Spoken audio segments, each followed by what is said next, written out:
Donald Trump promised when he came to power the largest deportation in American history, and it seems he's done that. But what do people really make of it? Are they souring on the idea of deporting large numbers of people from the United States? Is the actions of the Immigration Enforcement Authority damaging Donald Trump politically? Welcome to Americast. Americast from BBC News.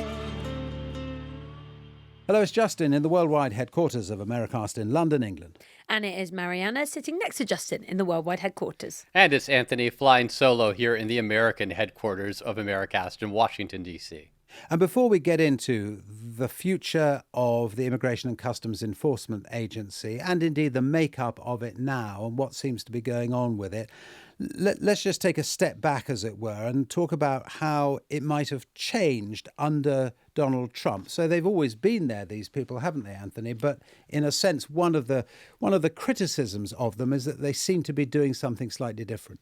Yeah, ICE, Immigration Customs Enforcement, is an agency that was actually created after the September 11th, 2001 attacks and the creation of the Homeland Security Department, and is tasked with essentially enforcing immigration law outside of the borders. Customs and Border Patrol handle immigration at the borders, at airports, places like that. ICE is the federal agency that enforces immigration laws everywhere else in the country. And they've been around, as you mentioned, for a couple of decades, but they have had a dramatic increase in, one, attention, and two, funding since Donald Trump returned to the White House. And that is what has generated all this controversy, because there are just a lot more ICE agents out there, and they have a lot more money to spend. And Anthony, when it comes to the goal that ICE has now, how many people are they expected to detain? What are the targets? The target, according to Stephen Miller, the Deputy Chief of Staff of the White House, and Kristi Noem, who's the head of Homeland Security, is about 3,000 arrests a day. That could add up to more than 1 million arrests and deportations over the course of a year. Now, we didn't see those numbers in 2025, but we do have reports of around 300,000 deportations, which is a significant amount. And part of the reason why they've been able to ramp up the deportation so dramatically over past years is because there's just a lot more money flowing into ICE, tens of billions of dollars. They were given $75 billion just in that big, beautiful bill earlier this year, and that money is going to hiring new people, to expanding detention facilities, and to generally casting a much wider net when it comes to enforcement activities. And it's not just criminals, is it? Because he made that promise on the campaign trail. Then when they first came to power, it was noticeable, wasn't it? They said, well, we're going to start with the criminals, the gang members, and that's where our emphasis is going to be. And that was politically almost certainly the right thing to do, is where the American people were. But that target figure that you've just mentioned, Anthony, that's not 3,000 criminals there. It's just 3,000 people. Yeah. And you can't get to that number, 3,000 a day, without deporting people who the only laws they violated were the immigration laws. And yes, they're in this country without proper authorization. And yes, the federal government has the right to remove them, but doing so on such a massive scale can be disruptive. The administration likes to characterize the people they're deporting as the worst of the worst. If you remember that press conference that Donald Trump just held earlier this week, he had a stack of papers of people he said were who had been arrested and were in deportation proceedings, and he ticked through the criminal records for all of them. And yes, a lot of them had pretty nasty records, whether it was sexual assault or fraud. You tick through the list, but you can't get to those numbers without also sweeping up a vast, larger group of people, which is what I think a lot of the people who supported these mass deportations, they didn't envision, as you said, Justin. They envisioned getting the criminals out, but not your gardeners and your landscapers, the people who are building your houses, and everyone else. Which then leads to the question, who's in charge, actually? Who? What's going on? I mean, in a formal sense, who are the ICE agents answerable to? But also in a less formal sense, who's actually driving this? Is it Stephen Miller? Is it Donald Trump? Is it another? I think Stephen Miller has been the point person on immigration enforcement for the entirety of this administration. And he was obviously a big influence in the first term, too. He was attributed as being the person behind that family separation policy that generated headlines in Trump's first term, where they were taking minors away from their parents who had crossed the border together and filing criminal charges against the parents, and then trying to replace or move the minors into some sort of a separate facility. Those are the kind of things that he's pushed. He wants a vigorous, aggressive enforcement of immigration law, not just to get people out of this country, but also to serve as a deterrent to other people who are looking to come into the country. And we have seen that deterrent be effective. The number of encounters on the U.S.-Mexico border during Trump's second term have dropped to near zero. It is a remarkable turnaround compared to the hundreds of thousands a month who were entering during the Biden years. And I guess as well, kind of on that point you were making, Anthony, about when it was initially sold as it's the bad guys who we're getting rid of from this country, that you could see why that had mass appeal. But when people start to see it impact their sort of daily lives, or people that they interact with quite regularly, who they, like you say, like a landscaper or someone who works for you, it feels different. I think what's really ramped up that feeling different is then also seeing confrontations between the people working for ICE and some either migrants or people who are not migrants but who disagree with ICE. And Justin, I mean, the prime example of that recently has been what happened in Minneapolis. The thing is, the situation in Minneapolis really brought it to everyone's attention, didn't it? There was the killing, the shooting of an unarmed 37-year-old woman, and we did that episode about that appalling event a couple of weeks ago now. But more widely as well, plenty of other confrontations on the street, ICE agents behaving very aggressively, but also, it's worth saying, protesters also being aggressive towards the ICE agents, and this real sense of sort of ongoing conflict on the streets of Minneapolis and that particular state, with its problems that it's had with corruption in the Somali community, which we've also talked about in a previous episode, and the racial tensions stoked around that, and the political tensions too, because they've tended in the past to support the Democrats. All these things sort of all ebbing and flowing around the central issue, which is that for all Americans, because of what happened in Minneapolis initially, they had to focus on it. Although it's fair to say, isn't it, Anthony, it's much wider than Minneapolis as well. It is much wider than Minneapolis. Minneapolis is just the latest and most dramatic, the most potentially inflammatory example. But we'd seen them here in Washington, D.C. last year, in Charlotte, North Carolina, and Chicago, in Los Angeles, these surges where immigration agents go in and they go neighborhood by neighborhood in immigrant communities, asking people for their citizenship documents, pulling people over, pulling them out of their cars, taking them out of their homes. But Minneapolis, because of what happened to Renee Good, has elevated this, I think, in the national consciousness, and the response, the protest response, has been much greater. But we're talking about thousands of agents now, federal agents, ICE enforcement officials, as well as other government agents in Minneapolis doing this ramped up enforcement. And you've seen the protests pick up in intensity as well because of Good's death, but also because of time after time these dramatic examples of people, sometimes U.S. citizens, being taken by ICE, detained, sometimes released, but other times transported halfway across the country into these new detention facilities that all that money I mentioned has been going to build and expand. And I think as well, Anthony, that a lot of, I mean, particularly the protests in Minneapolis, for example, have been triggered not just by the kind of emotion and shock and feeling, but also because the incident has been so visible. There, as we chatted about on the episode we did, but there are just these very, very viral clips that show what happened in a very sort of average suburban street. And I think that helps to explain why this particular example has especially sort of caught fire. Here's how Minnesota's Governor Tim Walz described what's going on in his state. Armed, masked, undertrained ICE agents are going door to door, ordering people to point out where their neighbors of color live. They're pulling over people indiscriminately, including U.S. citizens, and demanding to see their papers.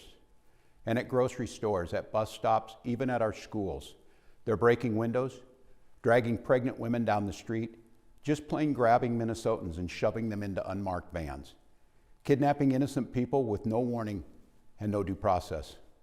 Let's be very, very clear. This long ago stopped being a matter of immigration enforcement. And one of the reasons why everyone is talking about this is because a lot of the examples that we're seeing relating to ICE agents are just so emotive, provocative, distressing. I mean, however you best want to characterize them. Some of the most shocking ones, though, have involved kids in particular. So there's this story that's popped up today, actually, it's Thursday, of this little 5-year-old boy. He's in a blue hat with his backpack on and a shirt. His name is Liam Ramos, and he was arrested in the drive of his home in Minneapolis and sent to a detention centre that's more than 1,000 miles away by ICE agents. And I mean, Justin, you can imagine the way that people, particularly who are not keen on this approach to immigration, are responding to this, because like he's just a little kid. Yeah, I mean, arresting someone in a bunny hat is always problematic, it seems to me, politically, just to be kind of slightly facetious about it. But I mean, the boy, 1,000 miles away. This wasn't a sort of arrest where he's taken away and later joined by family members and it's all done, I don't know, with police officers trained to deal with children, all the rest of it. This boy, so far as we know, just grabbed off the street and taken to a place 1,000 miles away, and he's 5. And I think for a lot of Americans, even people who support the policy, would start to think, "Oh, I'm not. Yeah. Why are you focusing on people like that?" Was that what I really wanted? There was another case, wasn't there? This guy who was detained at gunpoint. Again, we're still talking about Minnesota now. Taken out onto the street, and again there are pictures of him. It's minus 10 degrees. His name is Chong Lee Scott Tao. He's 56. You can see him. His chest is bare. He's in his underwear. He's got a kind of a blanket over him, and then they just take him back, and they haven't explained why he was arrested. Why they took him in the first place? Yeah, I think they said he looked like someone they were looking for, and then they realized not only was he not the person they were looking for, he's a U.S. citizen. He was from Laos, had come over to the United States. In the large number of immigrants who'd come over, Hmong immigrants who'd come over from Southeast Asia, who had helped the United States during the Vietnam War and were given homes and citizenship in the United States. The Liam Ramos case, Ramos was coming home from preschool with his father, and ICE detained them in the driveway. The father ran off. ICE held the 5-year-old, had him go up to the door of his house and knock to see if there was anyone else there. And they subsequently didn't detain anyone else in the house, but they took the father and Liam to Texas, and that's where they are right now. So it feels arbitrary. It does feel at times capricious. I've been looking at my undercover voters, my fictional characters, with all their profiles across the main social media sites, but particularly at Gabriella. So Gabriella is my kind of apolitical, not that fussed about politics voter. She's also Hispanic, and her feed has been pretty sort of solidly populated by these kinds of images over the past week or so, I'd say. It's that kind of voter that you start to get in trouble with, isn't it? Immigration used to be one of Donald Trump's strongest issue areas. One of the places where he had a distinct advantage over Kamala Harris and Joe Biden before her in the 2024 election. But now you see support for immigration enforcement dropping to net negative overall, but it is becoming a political liability for Donald Trump. And I think that's one of the reasons why you saw in those off-year elections just last year in places like New Jersey, where we looked at Hispanic majority districts, those areas, the Hispanic voters had started to turn against Donald Trump because of the breadth of the enforcement effort and the way it was catching people not based on their immigration status, but maybe by their accent or the color of their skin, which the Supreme Court has held is perfectly reasonable to detain people, at least temporarily, based on just those kind of suspicions. And that is angering a lot of Hispanics who didn't think they were going to be caught up in all of this. Okay, and in the light of that anger, let's hear what the administration people are saying to try to persuade people they are doing the right thing. So first, this is the U.S. Border Patrol Commander Gregory Bovino, who's been heading up quite a few of these raids in cities around America. This is him back on Tuesday defending ICE. Our operations are lawful, they're targeted, and they're focused on individuals who pose a serious threat to this community. They are not random, and they are not political. They are about removing criminals who are actively harming Minneapolis neighborhoods. For too long, residents have been told that enforcing our nation's immigration laws undermines public safety. In reality, the opposite is true. Here we are. Let's hear as well from the president himself. This is what he was saying on the same day, on Tuesday. Murderers, child predators, human traffickers, fraudsters, and savage criminals. Why wouldn't you want them removed?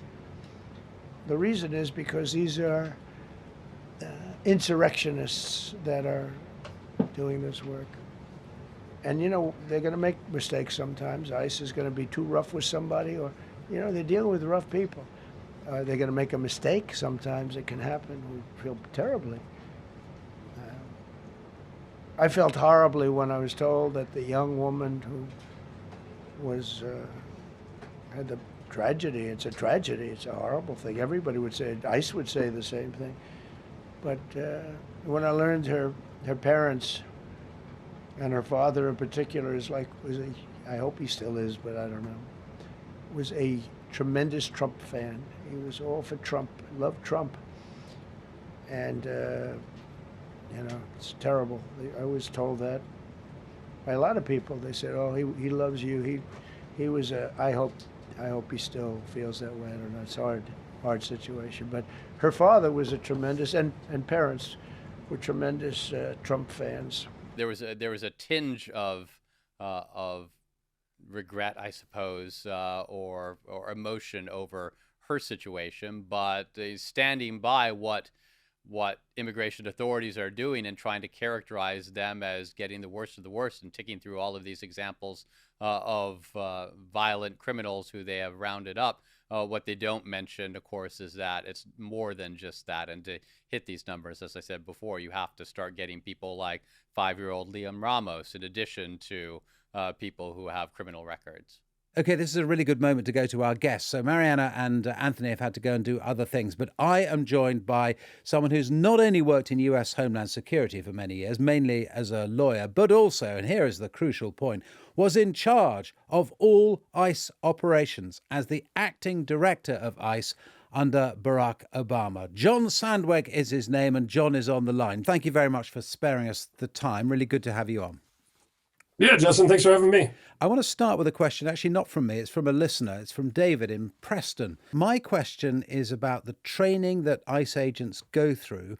I'm very conscious they carry firearms, they have lots of responsibility.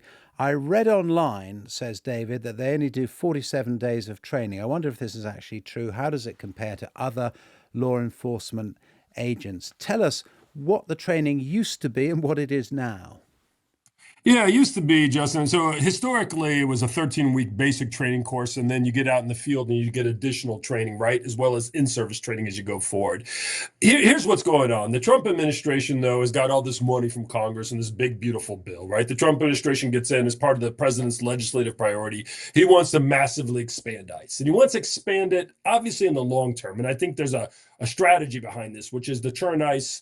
Not that it was a small agency before, it had 14,000, agents, but into an agency that's even bigger, that you could sustain these increased deportation levels in the next decade. So they're going to increase 10,000 agents. But of course, he wants those agents as quickly as possible so that he can rack up these deportation stats. So the problem is hiring 10,000 people is really hard, and training them is really hard. And the training academies aren't built to handle that many agents and the background checks and everything else. So what we've seen is a couple of things. One is they've lowered the hiring standards. They're taking people that are older than they used to. They're taking people, they're not doing as much of those in-depth interviews where you're trying to determine whether this person has the integrity to be a federal agent or not. And of course, they're shortening the training. The idea being they can pump them through the academy more quickly. So we've seen the training shrink from a 13-week standard course now down to an 8-week. What I don't know, and we don't know right now, is how many of those new agents are on the streets and all the stuff we're seeing in Minneapolis and Chicago and LA. I think most likely we're still looking at only a very small percentage of the ICE officers. But I think what probably alarms a lot of people here in the States is in the next 2-3 years, we're going to see all these new agents hitting the streets and those, and with a lot less training than they had before. I know they're really being trained from scratch. I mean, do you need, in order to become an ICE agent, do you need, for instance, to be able to fire a gun? I mean, what level of training is actually being offered? A lot of them from scratch. And so one thing the administration is doing, which I'm not critical of, is they are targeting a lot of people with law enforcement experience. And that their thinking is exactly that we don't have to give as much training to those people who are a cop. Let's say they're a state policeman, a city policeman, a highway patrolman in some state. If we can, so they're throwing a lot of money. They've got tons of money right now. So they're throwing huge signing bonuses to those people. They think they can deploy those people more quickly and get them out on the street making those arrests. But yeah, there's people from scratch. And I think the things that are concerning is that's always been true. This is always in the law enforcement world. I don't want to make it too complicated, but there are different types of agents at ICE. But the agents they're primarily hiring has generally been like an entry-level federal law enforcement position. I don't mean that disparagingly, just that more people with less law enforcement experience are hired into this position. But of course, there's one more catch, which is, I'm sure we'll get into it, but also who they're hiring, right? Which not just people with no experience, but might be ideologically view this mass deportation thing as one of the most critical things in U.S. history. I remember from when I used to go to wars for the BBC, one of the big things was always the rules of engagement. And you'd go with a group of soldiers, and it's really important, isn't it? That soldiers need to know, and it's usually with Western armies at least done extremely well, because it's kind of absolutely drummed into them. These are the rules when you may open fire, when you may act violently, and when you may not.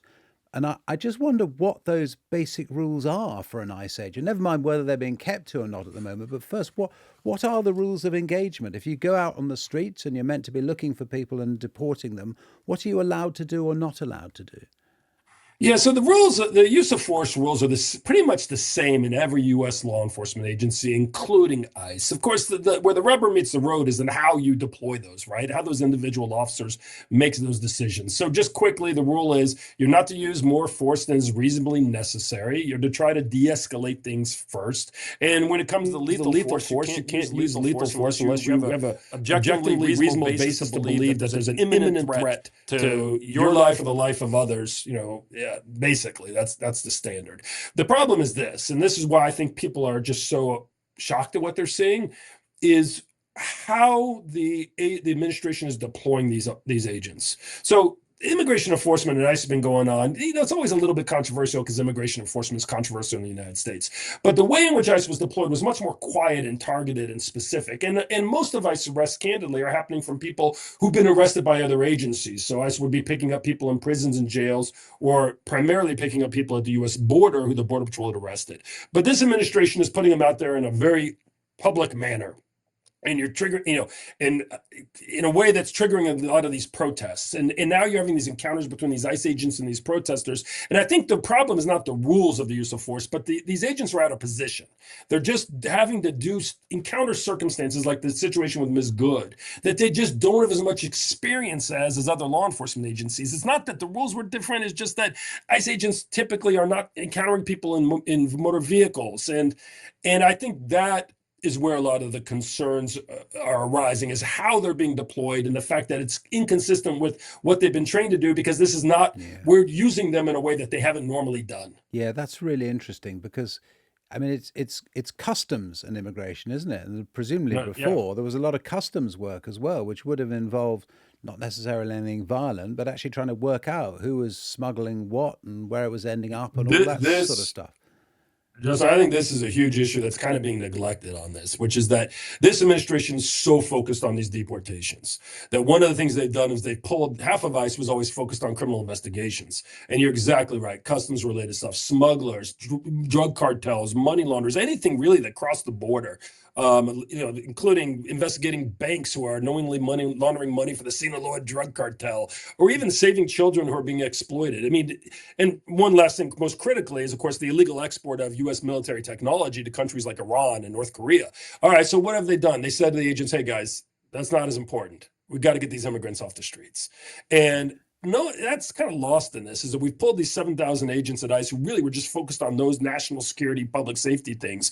And we said, de-emphasize those investigations. They're still doing some of them, but not nearly as many.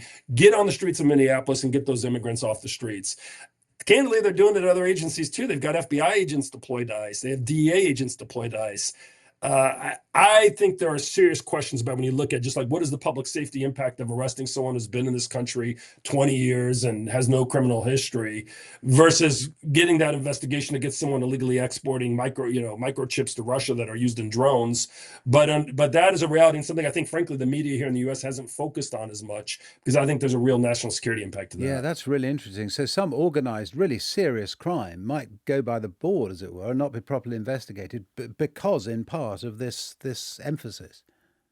Absolutely. Justin, really quickly, look, the administration's not shy about this, right? On day one, they issue all these policies at DOJ.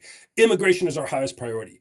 So you're seeing all these white collar crime prosecutions drop. You're seeing, and again, just in terms of ICE itself, all those agents who spend their time trying to stop, like I said, the illicit export of weapons, they're spending way more time now walking the streets of Chicago, DC, LA, Minneapolis, trying to get run-of-the-mill migrants. I have real concerns with that. I listen. I Do you think they that, will too? I mean, if you're a decent ICE agent, you think you're doing the work that is really important for the country and for keeping the country safe. And suddenly you've got people coming in who are not so well trained, but also to go back to the point you were making earlier, not necessarily so well vetted. So they might have all sorts of reasons to do this work. They might just like beating people up, to put it really bluntly, or they might be racist or whatever. And suddenly you as an ICE agent have to have these people coming in. Just hit the nail on the head. I mean, I think what concerns me is, in my experience, we're so fortunate here. The majority of these ICE agents, what we're seeing is not because they want to beat people up, thankfully. It's because they're put out of position. And they're put into circumstances that are different than their training and their experiences. We're still lucky that the majority of these ICE agents signed up to make a difference. But you are exactly right.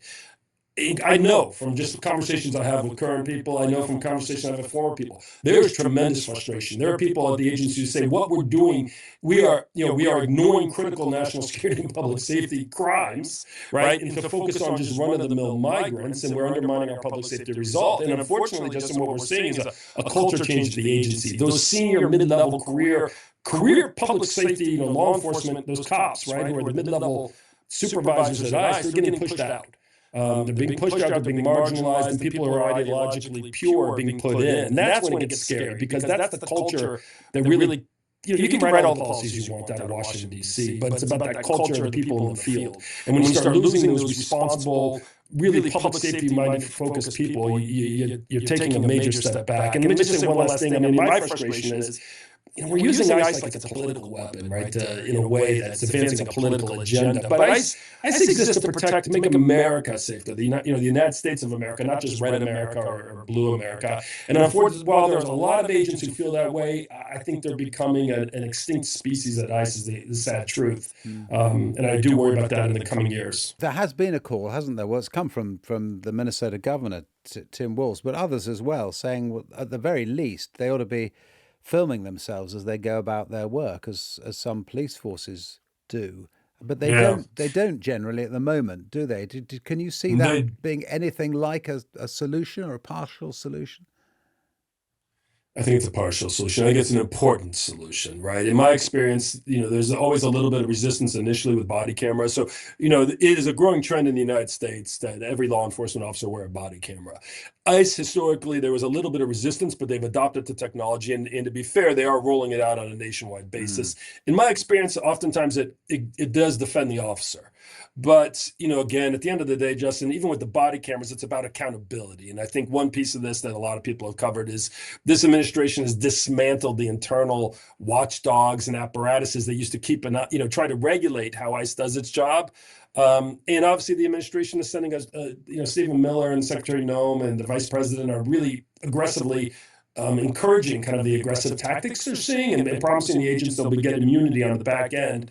And so, the cameras will be helpful, but at the end of the day, it's about what are you going to do if you see something you don't like? And that's the million-dollar question. John, we got to leave it there. But John, it's so good to talk to you and so fascinating, and people will be fascinated.